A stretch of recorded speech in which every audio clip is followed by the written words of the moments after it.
Hello, how are you all?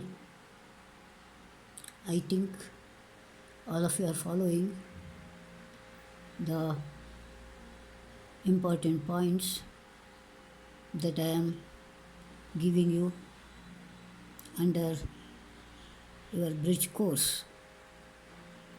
I hope that all of you are also writing down the important points. So far, we have covered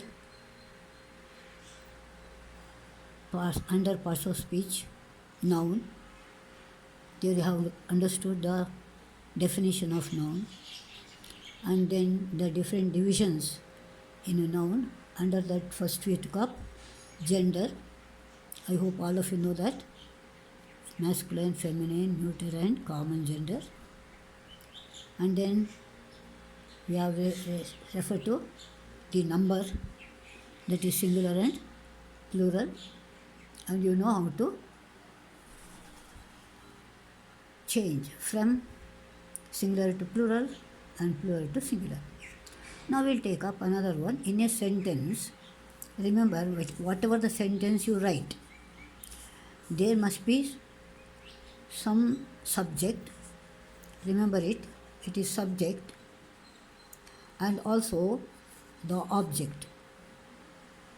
Here he calls it subjective and objective, but you don't just remember subject and object. Now let's see, look at the example here. Tom killed a snake. Here, the definition for this refers to what a noun or a pronoun used as a subject said to be nominative case, and here it will answer the question who killed the snake. So when you put the question who, then if you get the answer, then that is the subject. Remember, whatever the sentence you get, who or where or when you put, and if you get the answer, that is called subjective or subject, or he calls it nominative case. Don't worry about it.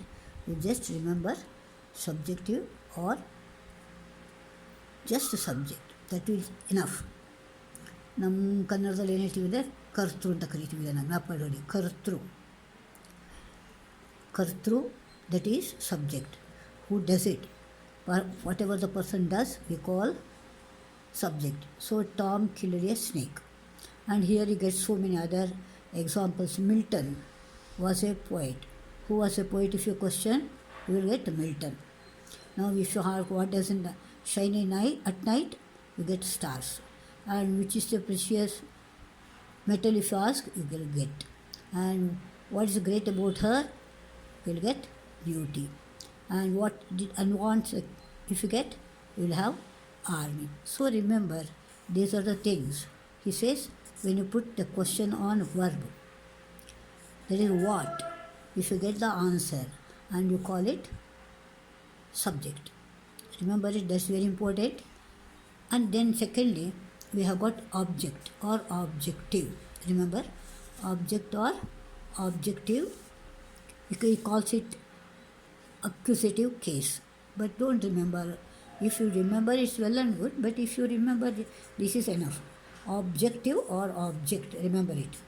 Just object, subject and object. If you remember, it's more than. See now, here what happens, a noun or a pronoun used as objective will answer what did what. It will answer what. What did Tom kill? You will get the answer. So a snake becomes object. So children, remember, in a sentence you will have subject, object, and in the middle you will be having verb. So you can also say in a short, SVO. Remember it, what do you call? SVO. S is subject, V is verb, and O is object. Always remember, suppose you are given a sentence, to break into their parts, you can say which is subject, which is verb, which is object. All followed? And always remember this. If you push the question who, you will get subject, If you put question what, you will get object. That is very important. And here are a few examples. You see, Hari broke the window. Now we suppose you put a question what? What did Hari break? You will get the answer, the window. And they saw the crowd. What did they see? You will get the answer, crowd. And what did he admire? You can say beauty. What did Ram say sell? It is his silver. So remember children, these are the important parts you will remember in a sentence. So remember, in a sentence you will have a subject, and then you will have verb, and then you will have object, and in short what do we call it? S. S for subject, V for verb, O for object. So it is SVO. We call it SVO pattern. But in Kannada it becomes ulta. Remember it. Kartru, karma, kriye. Kriya ಆಚೆ ಕಡೆ ಹೋಗುತ್ತೆ. ಮೊದಲು ಕರ್ತೃ ಬಾಗುತ್ತಾನೆ, ಆಮೇಲೆ ಇದು ಕರ್ಮ, object is ಕರ್ಮ, ಆಮೇಲೆ ಇದು ನಮ್ಮ ವರ್ಬು ಬಂದು ಕ್ರಿಯೆ. Remember it. So children remember it. Subject is ಕರ್ತೃ, ಆಬ್ಜೆಕ್ಟ್ ಇಸ್ ಕರ್ಮ, verb is kriya.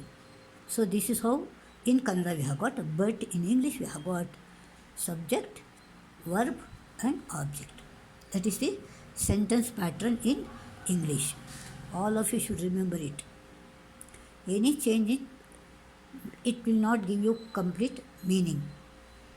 So you be careful while writing the sentence. I hope you have followed what is subjective, what is objective. Subjective is the starting point of a sentence. That is subject. In Kannada what do you call it? Kartru. And then object is karma. But in English you have to write after writing verb. After writing verb, you will use object. So these are the important points you should remember while writing a sentence. A sentence must have a subject, a verb, and an object. Is it clear?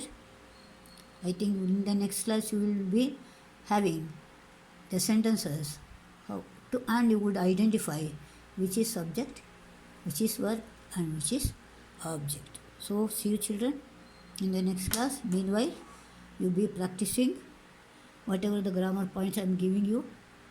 And very important, in your bridge course book, you can write down this. In this heading you can give just subject and object.